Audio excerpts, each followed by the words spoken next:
ಮಕ್ಕಳಾಗಿಲ್ಲ ಅಂತ ಯೋಚನೆ ಮಾಡ್ತಿರೋ ದಂಪತಿಗಳಿಗೆ ಇಲ್ಲಿದೆ ನಿಮಗೊಂದು ಸುವರ್ಣಾವಕಾಶ. ಗರ್ಭಗುಡಿ ಐವಿಎಫ್ ಸೆಂಟರ್ ನಿಮಗಾಗಿ ತಂದಿದೆ ಪರಿಪೂರ್ಣ ಆಫರ್. ಐವಿಎಫ್ ಚಿಕಿತ್ಸೆ ಮೇಲೆ ಬರೋಬ್ಬರಿ 1 ಲಕ್ಷ ರೂಗಳ ಭಾರಿ ರಿಯಾಯಿತಿ. ಆಫರ್ ಪಡೆಯಲು 9071240005ಗೆ ಕಾಲ್ ಮಾಡಿ ಅಪಾಯಿಂಟ್ಮೆಂಟ್ ನ ಬುಕ್ ಮಾಡಿ. ಈ ಆಫರ್ ಡಿಸೆಂಬರ್ 31, 2024 ಮಾತ್ರ.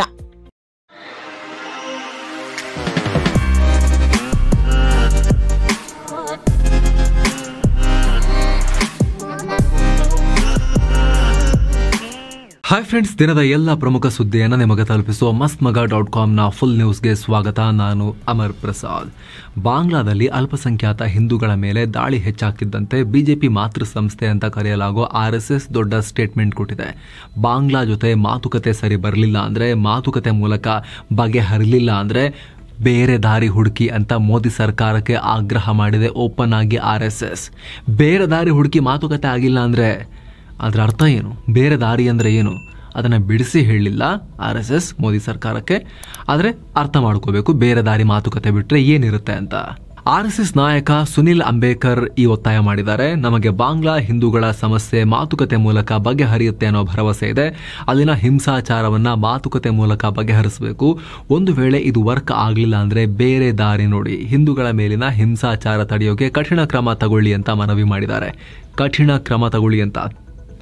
ಜೊತೆಗೆ ಬಾಂಗ್ಲಾದಲ್ಲಿ ಯೂನುಸ್ ಸರ್ಕಾರ ಬಂದಾಗಿನಿಂದ ಅಲ್ಲಿ ಶಾಂತಿ ಇಲ್ಲ. ಹಿಂದೂಗಳ ಮೇಲಿನ ದೌರ್ಜನ್ಯ ತಡೆಯೋಕೆ ಅವರೇನು ಮಾಡ್ತಾ ಇಲ್ಲ. ಇದರ ಹಿಂದೆ ಯಾವ್ಯಾವ ಜಾಗತಿಕ ಶಕ್ತಿ ಅಡಗಿವೆ ಅನ್ನೋದನ್ನ ಪತ್ತೆ ಹಚ್ಚಬೇಕಾಗಿದೆ. ಅವುಗಳಿಗೆ ನಮ್ಮ ದೇಶದಲ್ಲಿ ಅಥವಾ ಜಗತ್ತಿನ ಯಾವುದೇ ಭೂಭಾಗದಲ್ಲಿ ಹಿಂದೂಗಳ ಮೇಲೆ ದಾಳಿ ಮಾಡದಂತೆ ತಾಕೀತು ಮಾಡಬೇಕಾಗಿದೆ ಅಂತ RSS ಹೇಳಿದೆ. ಅಂದಹಾಗೆ ಕಳೆದ ನವೆಂಬರ್ 30 RSS ಪ್ರಧಾನ ಕಾರ್ಯದರ್ಶಿ ಕರ್ನಾಟಕ ಮೂಲದವರಾಗಿರೋ ದತ್ತಾತ್ರೇಯ ಹೊಸಬಾಳೆ ಬಾಂಗ್ಲಾ ಹಿಂದೂಗಳ ಮೇಲಿನ ದೌರ್ಜನ್ಯ ತಡೆಯೋಕೆ ಜಾಗತಿಕ ಬೆಂಬಲ ಪಡೆಯುವಂತೆ ತುರ್ತು ಕ್ರಮ ತಗೊಳ್ಳಿ ಅಂತ ಮೋದಿ ಸರ್ಕಾರಕ್ಕೆ ಆಗ್ರಹ ಮಾಡಿದರು. ಕಳೆದ ಅಕ್ಟೋಬರ್ನಲ್ಲಿ RSS ಮುಖ್ಯಸ್ಥ ಮೋಹನ್ ಭಾಗವತ್ ಕೂಡ ಹಿಂದೂಗಳ ಮೇಲಿನ ದಾಳಿ ಬಗ್ಗೆ ಅಸಮಾಧಾನ ಹೊರಹಾಕಿದ್ರು. ಇದರ ಬೆನ್ನಲ್ಲೇ ಈಗ RSS ನಾಯಕ ಕಠಿಣವಾಗಿ ವರ್ತಿಸಿ ಮಾತುಕತೆ ಸರಿ ಬರಲಿಲ್ಲ ಅಂದ್ರೆ ಬೇರೆ ದಾರಿ ಹುಡುಕಿ ಅಂತ ಆಗ್ರಹ ಮಾಡಿದ್ದಾರೆ. ಈ ಮೂಲಕ ಇದರ ಅರ್ಥ ಏನು? ಬಲ ಪ್ರಯೋಗ ಮಾಡಿ ಬಾಂಗ್ಲಾ ಮೇಲೆ ಮಿಲಿಟರಿ ಇಂಟರ್ವೆನ್ಷನ್ ಮಾಡಿ ಅನ್ನೋದನ್ನ ಹೇಳ್ದಂಗಿದೆ ಇದು. ಅಥವಾ ಮಿಲಿಟರಿ ಇಂಟರ್ವೆನ್ಷನ್ ಅಲ್ಲ ಅಂದ್ರೆ, ಮಾತುಕತೆ ಕೂಡ ಮೂಲಕ ಅಲ್ಲ ಅಂದ್ರೆ ಇನ್ನೊಂದು ದಾರಿ ಕೂಡ ಇದೆ. ಯುದ್ಧ ಮಾಡದೆ ಇನ್ನೊಂದು ದಾರಿ ಕೂಡ ಇದೆ. ಆರ್ಥಿಕವಾಗಿ ಸುತ್ತುವರಿಯೋದು, ಬಾಂಗ್ಲಾವನ್ನ ನಿರ್ಬಂಧ ವಿಧಿಸೋದು. ಪ್ರತಿಯೊಂದಕ್ಕೂ ಭಾರತದ ಮೇಲೆ ಡಿಪೆಂಡ್ ಆಗಿದೆ. ಸಮುದ್ರದಲ್ಲೂ ಕೂಡ ಅವರನ್ನು ನಾವು ಬ್ಲಾಕ್ ಮಾಡಬಹುದು. ಭೂ ಪ್ರದೇಶದಲ್ಲೂ ಕೂಡ ಅವರಿಗೆ ನಾವು ಆರ್ಥಿಕ ನರಗಳನ್ನ ಕಟ್ ಮಾಡಿ ಅವರಿಗೆ ಹೊಡೆತ ಕೊಡಬಹುದು. ಆದರೆ ನಿಮ್ಮ ಗಮನಕ್ಕಿರಲಿ ಸ್ನೇಹಿತರೆ, ಆ ರೀತಿ ಮಾಡಿದ್ರೆ ಸಮುದ್ರದ ಮೂಲಕವೂ ಬ್ಲಾಕ್ ಮಾಡಿ, ಭೂಮಿಯ ಮೂಲಕವೂ ಕೂಡ ಆಹಾರ ವಸ್ತುಗಳ ಪೂರೈಕೆ, ಕಚ್ಚಾ ಸಾಮಗ್ರಿ ಪೂರೈಕೆ, ವಿದ್ಯುತ್ ಪೂರೈಕೆ ಇವುಗಳಲ್ಲೇನಾದರೂ ನಾವು ಕಟ್ ಮಾಡಿ ನಿರ್ಬಂಧ ವಿಧಿಸಿದ್ರೆ ಅದು ಅಘೋಷಿತವಾಗಿ ಯುದ್ಧ ಸಾರ್ದಂಗೆನೇ ಆಗುತ್ತೆ. ಬಾಂಗ್ಲಾಗೆ ಆಗ ಭಾರತದ ವಿರುದ್ಧ ಯುದ್ಧ ಮಾಡದೆ ಬೇರೆ ದಾರಿನೂ ಉಳಿಯೋದಿಲ್ಲ. ಹಾಗಾಗಿ ಬಹಳ ಸೀರಿಯಸ್ ಆಗಿರುವ ಒಂದು ಆಗ್ರಹವನ್ನು RSS ಮೋದಿ ಸರ್ಕಾರದ ಬಳಿ ಮಾಡಿರೋದು ಇಲ್ಲಿ ಸ್ಪಷ್ಟವಾಗಿ ಕಾಣಿಸ್ತಾ ಇದೆ. ಜೊತೆಗೆ ಸ್ನೇಹಿತರೆ, ನಿಮಗೆ ಇಲ್ಲಿ ಗೊತ್ತಿದೆ RSS ಯಾವುದೋ ಸಾಮಾನ್ಯ ಸಂಘಟನೆಯಲ್ಲ, ಬಿಜೆಪಿಯ ಮಾತೃ ಸಂಸ್ಥೆ ರೀತಿ ಇರುವಂತಹ ಸಂಸ್ಥೆ. ಬಿಜೆಪಿ ಮತ್ತು RSSನ ಸಂಬಂಧ ಹೊಕ್ಕುಳ ಬಳ್ಳಿಯ ಸಂಬಂಧ ಅಂತ ವರ್ಣಿಸಲಾಗುತ್ತೆ. ಖುದ್ದು ಭಾರತದ ಪ್ರೈಮ್ ಮಿನಿಸ್ಟರ್ ನರೇಂದ್ರ ಮೋದಿ ಒಬ್ಬ RSS ಪೂರ್ಣಾವಧಿ ಪ್ರಚಾರಕ. ಆಮೇಲೆ ಅವರು ಬಿಜೆಪಿಗೆ ಬಂದಿರೋದು. ಬಹುತೇಕ ಬಿಜೆಪಿಯ ಟಾಪ್ ಲೀಡರ್ಶಿಪ್ನಲ್ಲಿರೋರು, ರಾಜ್ಯಗಳ ಮುಖ್ಯಮಂತ್ರಿಗಳ ಸ್ಥಾನಕ್ಕೆ ಹೋಗೋರು, ಪ್ರಮುಖ ಹುದ್ದೆಗಳನ್ನು ಅಲಂಕರಿಸುವವರು ಎಲ್ಲರೂ ಕೂಡ RSSನಿಂದ ಬಿಜೆಪಿಗೆ ಬಂದವರಾಗಿರ್ತಾರೆ. ಹೀಗಾಗಿ ಬಹಳ ಪ್ರಭಾವ ಇದೆ ಬಿಜೆಪಿ ಮೇಲೆ RSSದು. ಹಾಗಾಗಿ ಇದಕ್ಕೆ ಸ್ವಲ್ಪ ಮಹತ್ವ ಇರುತ್ತೆ ಈ ರೀತಿ ಹೇಳಿಕೆಗಳಿಗೆ. ಈ ಎಲ್ಲ ಬೆಳವಣಿಗೆಗಳ ನಡುವೆ ಬಾಂಗ್ಲಾದಲ್ಲಿ ಅಲ್ಪಸಂಖ್ಯಾತರಿಗೆ ರಕ್ಷಣೆ ಕೊಡಬೇಕು, ಭಾರತಕ್ಕೆ ಬರೋಕೆ ಇಚ್ಛೆ ಪಡೋರನ್ನ ವಾಪಸ್ ಅವ್ರನ್ನ ಕರ್ಕೊಂಡ್ಬನ್ನಿ ಬೇಕಾದ್ರೆ ಪರವಾಗಿಲ್ಲ ಭಾರತಕ್ಕೆ ಅಂತ ಪಶ್ಚಿಮ ಬಂಗಾಳ CM ಮಮತಾ ಬ್ಯಾನರ್ಜಿ ಕೂಡ ಮೋದಿ ಸರ್ಕಾರಕ್ಕೆ ಆಗ್ರಹ ಮಾಡಿದ್ದಾರೆ. ಈ ನಡುವೆ ಬಾಂಗ್ಲಾದಲ್ಲಿ ಒಂದು ಇಂಪಾರ್ಟೆಂಟ್ ಬೆಳವಣಿಗೆಯಾಗಿದೆ. ಭಾರತದ ವಿದೇಶಾಂಗ ಕಾರ್ಯದರ್ಶಿ ವಿಕ್ರಮ್ ಮಿಸ್ರಿ ಢಾಕಾಗೆ ಹೋಗಿ ಬಂದ ಬೆನ್ನಲ್ಲೇ ಹಿಂದೂಗಳ ಮೇಲಿನ ದಾಳಿ ಬಗ್ಗೆ ಅಲ್ಲಿನ ಸರ್ಕಾರ ಮಾಹಿತಿ ಕೊಟ್ಟಿದೆ. ಕಳೆದ ಆಗಸ್ಟ್ 5ರಿಂದ ಅಕ್ಟೋಬರ್ 22ರವರೆಗೆ ಬಾಂಗ್ಲಾದಲ್ಲಿ ಅಲ್ಪಸಂಖ್ಯಾತರನ್ನ ಗುರಿಯಾಗಿಸಿ, ಹಿಂದೂಗಳನ್ನ ಗುರಿಯಾಗಿಸಿ ಒಟ್ಟು 88 ದಾಳಿಗಳಾಗಿವೆ. 88 ಕೇಸ್ ಕೂಡ ದಾಖಲಾಗಿದೆ. ಈ ಪ್ರಕರಣಗಳಿಗೆ ಸಂಬಂಧಪಟ್ಟಂತೆ ಒಟ್ಟು 70 ಜನರನ್ನ ಅರೆಸ್ಟ್ ಕೂಡ ಮಾಡಲಾಗಿದೆ ಅಂತ ಮಧ್ಯಂತರ ಸರ್ಕಾರದ ಮುಖ್ಯಸ್ಥ ಯೂನುಸ್ ಅವರ ಪ್ರೆಸ್ ಸೆಕ್ರೆಟರಿ ಶಫೀಕುಲ್ ಆಲಂ ಹೇಳಿದ್ದಾರೆ. ಅಕ್ಟೋಬರ್ 22ರ ನಂತರ ಏನೆಲ್ಲ ಆಗಿದೆ ಅನ್ನೋದ್ರ ಬಗ್ಗೆ ಮಾಹಿತಿ ಕೊಡ್ತೀವಿ ಅಂತಲೂ ಹೇಳಿದ್ದಾರೆ. ಈ ಮೂಲಕ ಇದೇ ಮೊದಲ ಬಾರಿಗೆ ತಮ್ಮ ಸರ್ಕಾರದ ಫೇಲ್ಯೂರ್ ಅನ್ನ ಯೂನುಸ್ ಸರ್ಕಾರ ಅಂಕಿಅಂಶಗಳ ಸಮೇತ ಒಪ್ಪಿಕೊಂಡಂತಾಗಿದೆ. ಜೊತೆಗೆ ನೋಡಿ ಕ್ರಮ ತಗೊಂಡಿದ್ದೀವಿ, 70 ಜನರನ್ನ ಅರೆಸ್ಟ್ ಮಾಡಿದ್ದೀವಿ ಅಂತ ಹೇಳಿ ಸಮರ್ಥನೆ ಮಾಡಿಕೊಂಡಂತೆಯೂ ಆಗಿದೆ. ಮಹಾರಾಷ್ಟ್ರದಲ್ಲಿ ರೈಲ್ವೆ ಸ್ಟೇಷನ್ ಹೊರಗೆ ಅಂಬೇಡ್ಕರ್ ಪ್ರತಿಮೆ ಮುಂದಿದ್ದ ಸಂವಿಧಾನ ಪ್ರತಿಯನ್ನ ಧ್ವಂಸಗೊಳಿಸಿರುವುದು ಗಲಾಟೆ ಕಾರಣ ಆಗಿದೆ. 45 ವರ್ಷದ ಸೋಪಾನ್ ದತ್ತರಾವ್ ಪವಾರ್ ಅನ್ನೋ ವ್ಯಕ್ತಿ ಈ ಕೆಲಸ ಮಾಡಿದ್ದಾನೆ ಅನ್ನೋ ಆರೋಪ ಇದೆ. ಯಾಕೆ ಮಾಡಿದ್ದಾನೆ ಅನ್ನೋದು ಸ್ಪಷ್ಟ ಇಲ್ಲ. ಈ ವಿಚಾರ ಹೊರಬೀಳ್ತಿದ್ದ ಹಾಗೆ ಪರ್ಬಣಿಯಲ್ಲಿ ಹಿಂಸಾಚಾರ ಭುಗಿಲೆದಿದೆ. ಹಲವು ಪ್ರದೇಶಗಳಲ್ಲಿ ದೊಡ್ಡ ಗಲಾಟೆಯಾಗಿದೆ. ಬಳಿಕ ಪೊಲೀಸರು ಟಿಯರ್ ಗ್ಯಾಸ್ ಬಳಸಿ ಪರಿಸ್ಥಿತಿ ಕಂಟ್ರೋಲ್ ಮಾಡಿದ್ದಾರೆ. ಒಬ್ಬನನ್ನ ವಶಕ್ಕೂ ಕೂಡ ಪಡೆಯಲಾಗಿದೆ. ಪರಿಸ್ಥಿತಿ ಉದ್ವಿಗ್ನವಾಗ್ತಿದ್ದ ಹಾಗೆ ಪರ್ಬಣಿ ಜಿಲ್ಲಾಡಳಿತ ಜನರು ಒಂದೇ ಕಡೆ ಸೇರಬಾರದು ಅಂತ ನಿಷೇಧಾಜ್ಞೆ ಕೂಡ ಹೇರಿದ್ದಾರೆ. ಘಟನೆ ಬಗ್ಗೆ BR ಅಂಬೇಡ್ಕರ್ ಮೊಮ್ಮಗ ಹಾಗೂ ವಂಚಿತ್ ಬಹುಜನ್ ಅಗಾಡಿ ಅಧ್ಯಕ್ಷ ಪ್ರಕಾಶ್ ಅಂಬೇಡ್ಕರ್ ರಿಯಾಕ್ಟ್ ಮಾಡಿದ್ದಾರೆ. ಜಾತಿವಾದಿ ಮರಾಠ ದುಷ್ಕರ್ಮಿಗಳು ಅಂಬೇಡ್ಕರ್ ಮುಂದಿದ್ದ ಸಂವಿಧಾನದ ಪ್ರತಿಕೃತಿ ಧ್ವಂಸಗೊಳಿಸಿರುವುದು ನಾಚಿಕೆಗೇಡಿನ ಸಂಗತಿ. ಬಂಧಿಸಬೇಕು 24 ಗಂಟೆಯಲ್ಲಿ, ಇಲ್ಲಾಂದ್ರೆ ಪರಿಣಾಮ ಎದುರಿಸಬೇಕಾಗತ್ತೆ ಅಂತ ಎಚ್ಚರಿಕೆ ಕೊಟ್ಟಿದ್ದಾರೆ. ಅಂದಹಾಗೆ ಡಿಸೆಂಬರ್ 6ನೇ ತಾರೀಕು ಅಂಬೇಡ್ಕರ್ ಅವರ 68ನೇ ಪುಣ್ಯತಿಥಿ ಇತ್ತು. ಅಂಥ ಟೈಮ್ನಲ್ಲೇ ಈ ದುಷ್ಟಕೃತ್ಯವನ್ನು ಎಸಗಲಾಗಿದೆ. ಕರ್ನಾಟಕ ಸರ್ಕಾರ ಮತ್ತು ಮೈಸೂರು ಒಡೆಯರ್ ವಂಶದ ಆಸ್ತಿ ವಿವಾದಕ್ಕೆ ಸಂಬಂಧಪಟ್ಟಂತೆ ಸುಪ್ರೀಂ ಕೋರ್ಟ್ ಮಹತ್ವದ ಆದೇಶ ಕೊಟ್ಟಿದೆ. ವಿವಾದಿತ 15 ಎಕರೆ ಭೂಮಿಗೆ 3,000 ಕೋಟಿ ರೂಪಾಯಿ ಪರಿಹಾರ ಕೊಡಿ ಅಂತ ಸರ್ಕಾರಕ್ಕೆ ಕೋರ್ಟ್ ಆದೇಶ ಕೊಟ್ಟಿದೆ. ಅದಕ್ಕೆ 6 ವಾರಗಳ ಡೆಡ್ಲೈನ್ ಕೂಡ ಹಾಕಲಾಗಿದೆ. ಬೆಂಗಳೂರಿನ ಜಯಮಹಲ್ ರೋಡ್ ಮತ್ತು ಬಳ್ಳಾರಿ ರೋಡ್ ಪಕ್ಕದ 15 ಎಕರೆ 39 ಗುಂಟೆ ಲ್ಯಾಂಡ್ ಅನ್ನ ರಸ್ತೆ ಅಗಲೀಕರಣಕ್ಕೆ ಬಳಸಿಕೊಳ್ಳೋಕೆ ಸರ್ಕಾರ ಮುಂದಾಗಿತ್ತು. ಇದನ್ನು ವಿರೋಧಿಸಿ ಒಡೆಯರ್ ವಂಶಸ್ಥರು ಕೋರ್ಟ್ ಮೆಟ್ಟಿಲೇರಿದ್ರು. ಈಗ transferable development right TDR certificate ಮೂಲಕ ಸ್ವಾಧೀನಪಡಿಸಿಕೊಳ್ಳಬೇಕು ಅಂದರೆ ಸರ್ಕಾರ ಹಣವನ್ನು ಪೇ ಮಾಡಬೇಕು ಅಂತ ಕೋರ್ಟ್ ಹೇಳಿದೆ. ಅಲ್ಲದೆ ಬೆಂಗಳೂರಿನ ಅರಮನೆ ಜಾಗಕ್ಕೆ ಪ್ರತಿ ಸ್ಕ್ವೇರ್ ಮೀಟರ್ಗೆ 2,83,000 ರೂಪಾಯಿ ಹಾಗೂ ಬಳ್ಳಾರಿ ರೋಡ್ ಪಕ್ಕದ ಜಾಗಕ್ಕೆ 2 ಲಕ್ಷ ರೂಪಾಯಿ ರೇಟ್ ಇರುತ್ತೆ ಅಂತ ಬೆಲೆ ಕೂಡ ಫಿಕ್ಸ್ ಮಾಡಿದೆ. ಗಮನಿಸಬೇಕಾಗಿರೋ ಅಂಶ ಅಂದರೆ ಏಪ್ರಿಲ್ 2024ರಲ್ಲಿ Bengaluru palace acquisition and transfer act 1996 ಪ್ರಕಾರ ಸರ್ಕಾರ ಪ್ರತಿ ಸ್ಕ್ವೇರ್ ಮೀಟರ್ಗೆ 120 ರೂಪಾಯಿ ಹಣ ಕೊಡೋಕೆ ನಿರ್ಧಾರ ಮಾಡಿತ್ತು. ಆದರೆ ಈಗ ಸುಪ್ರೀಂ ಕೋರ್ಟ್ ಸರ್ಕಾರ ಎಸ್ಟಿಮೇಟ್ ಮಾಡಿರೋದಕ್ಕಿಂತ ಸಾವಿರಾರು ಪಟ್ಟು ಹೆಚ್ಚು ಹಣವನ್ನು ಫಿಕ್ಸ್ ಮಾಡಿದೆ. ಅಂದಹಾಗೆ ಈ ವಿವಾದಿತ ಭೂಭಾಗದ ಬಗ್ಗೆ ತುಂಬಾ ಹಿಂದೆ ನಾವು ಡೀಟೇಲ್ ಆಗಿ ಮಾಹಿತಿಯನ್ನು ಕೊಟ್ಟಿದ್ದೀವಿ. ಈ ವಿಡಿಯೋವನ್ನು ನೀವು ನೋಡಬಹುದು, ಅದರಲ್ಲಿ ಮಾಹಿತಿ ಇದೆ.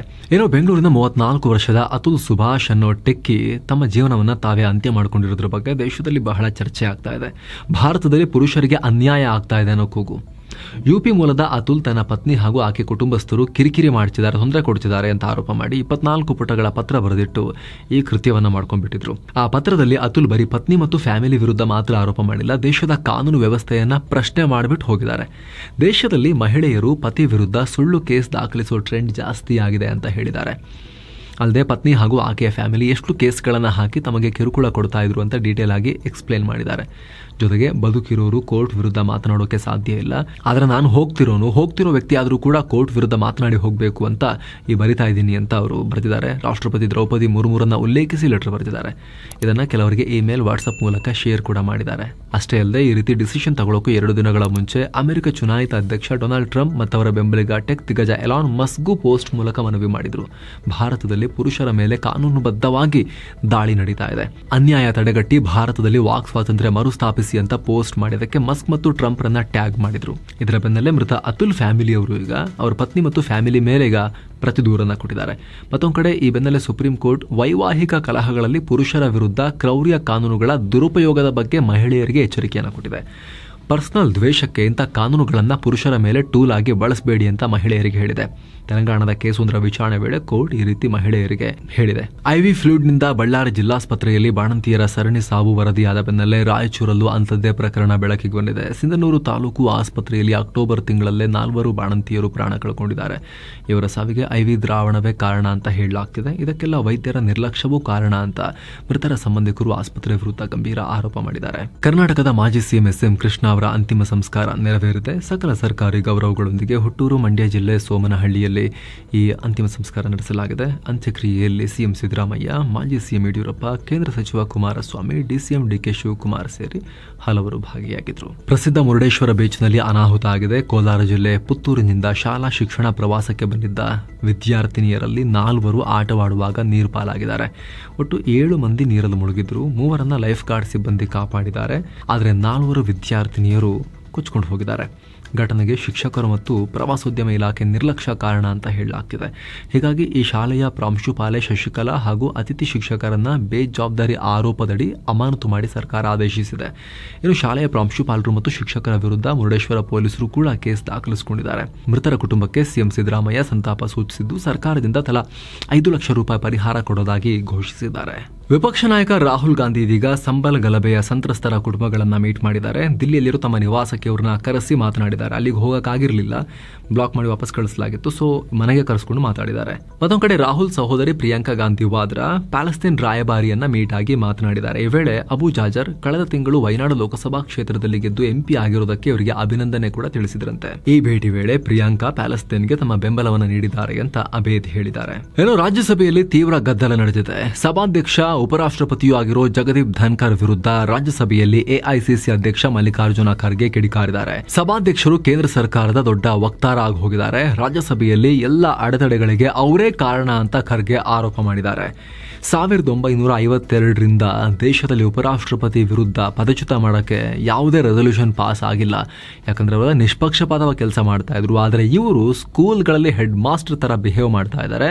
ಯಾವಾಗ ವಿಪಕ್ಷಗಳು ಸರ್ಕಾರದ ವಿರುದ್ಧ ಪ್ರಮುಖ ವಿಚಾರಗಳನ್ನ ಚರ್ಚಿಸೋಕೆ ಧ್ವನಿ ಎಚ್ಚುತ್ತಾರೋ ಅವಾಗೆಲ್ಲ ಸ್ಪೀಕರ್ ಅವಕಾಶನೇ ಕೊಡಲ್ಲ. 10 ನಿಮಿಷ ಟೈಮ್ ಕೊಟ್ಟರಲ್ಲ, ಅರ್ಧ ಇವರೇ ಮಾತಾಡ್ಬಿಡ್ತಾರೆ.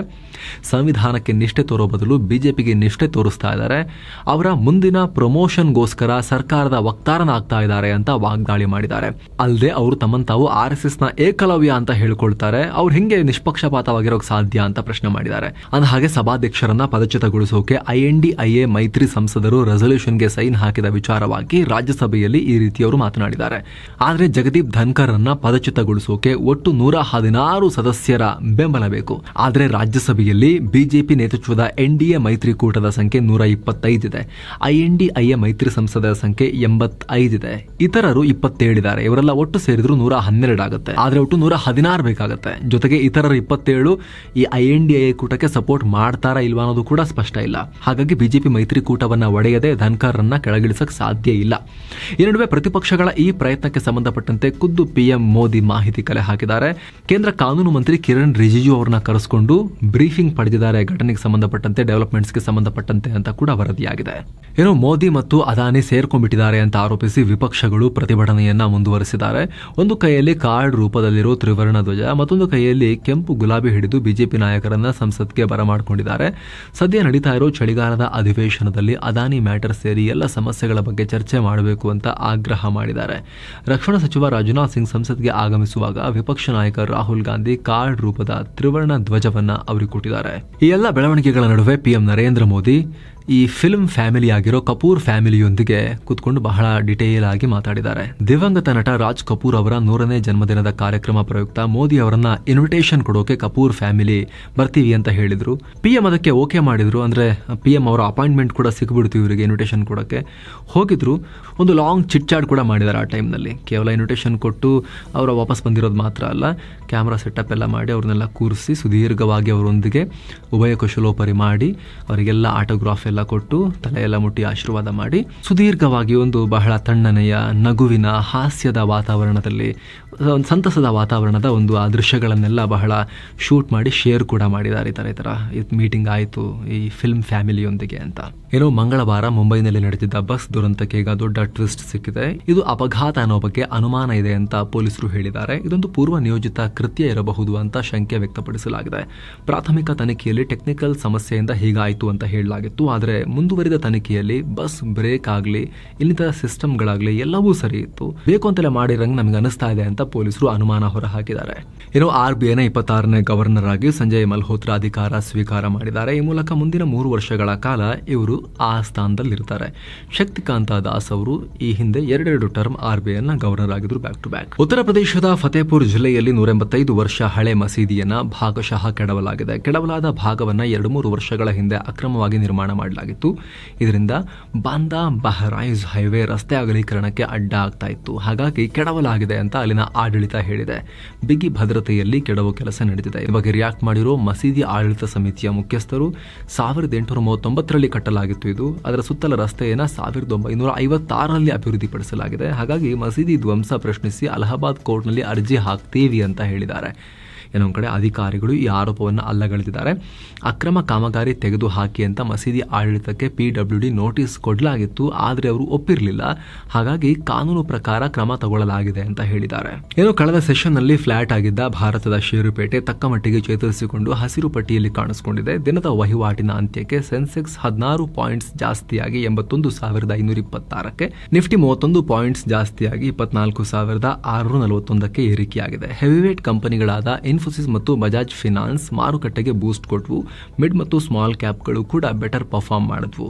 ಅಮೆರಿಕದ CPI ಇಂಡೆಕ್ಸ್ ಡೇಟಾ ಹಿನ್ನೆಲೆ ಜಾಗತಿಕ ಮಾರುಕಟ್ಟೆಯ ಮಿಕ್ಸ್ ಟ್ರೆಂಡ್ನಿಂದ ಮಾರುಕಟ್ಟೆಯಲ್ಲಿ ಸ್ವಲ್ಪ ಏರಿಳಿತಗಳು ಜಾಸ್ತಿ ಇತ್ತು. ಇನ್ನು ಡಾಲರ್ ಮುಂದೆ ರೂಪಾಯಿ ಮೌಲ್ಯ 2 ಪೈಸೆ ಜಾಸ್ತಿಯಾಗಿ 84 ರೂಪಾಯಿ 83 ಪೈಸೆಯಾಗಿದೆ. ಇನ್ನು ಚಿನ್ನ ಮತ್ತು ಬೆಳ್ಳಿ ಬೆಲೆ ವಿಚಾರಕ್ಕೆ ಬಂದರೆ 24 ಕ್ಯಾರೆಟ್ನ 10 ಗ್ರಾಂ ಚಿನ್ನದ ಬೆಲೆಯಲ್ಲಿ 491 ರೂಪಾಯಿ ಜಾಸ್ತಿಯಾಗಿ 77,666 ರೂಪಾಯಿ ಆಗಿದೆ. 22 ಕ್ಯಾರೆಟ್ನ 10 ಗ್ರಾಂ ಚಿನ್ನದ ಬೆಲೆಯಲ್ಲಿ 448 ರೂಪಾಯಿ ಜಾಸ್ತಿಯಾಗಿ 71,140 ರೂಪಾಯಿ ಆಗಿದೆ. 1 ಕೆಜಿ ಬೆಳ್ಳಿ ಬೆಲೆಯಲ್ಲಿ 110 ರೂಪಾಯಿ ಕಮ್ಮಿಯಾಗಿ 92,700 ರೂಪಾಯಿ ಆಗಿದೆ. ಸೊ ಫ್ರೆಂಡ್ಸ್, ಇದಾಗಿತ್ತು ಇವತ್ತಿನ ಫುಲ್ ನ್ಯೂಸ್. ನಾವು ಕುಯ್ದಿಲ್ಲ, ಎಳೆದಿಲ್ಲ, ಕಿರ್ಚಾಡಿಲ್ಲ, ಬರೀ ಸುದ್ದಿಯ ರೀತಿಯಲ್ಲಿ ನಿಮಗೆ ತಲುಪಿಸೋ ಪ್ರಯತ್ನವನ್ನ ಮಾಡಿದ್ದೇವೆ. ನಮ್ಮ ಈ ಪ್ರಯತ್ನ ನಿಮಗೆ ಇಷ್ಟ ಆಗ್ತಾ ಇದ್ರೆ ದಯವಿಟ್ಟು mastmaga.com ಚಾನಲ್ಗೆ ಸಬ್ಸ್ಕ್ರೈಬ್ ಮಾಡಿ, ಪಕ್ಕದ ಬೆಲ್ ಐಕಾನ್ ಮೇಲೆ ಕ್ಲಿಕ್ ಮಾಡೋದನ್ನ ಯಾವುದೇ ಕಾರಣಕ್ಕೂ ಮರಿಬೇಡಿ. Thank you so much. ಮತ್ತೆ ಭೇಟಿ ಆಗ್ತಿರೋಣ. ನಮಸ್ತೆ.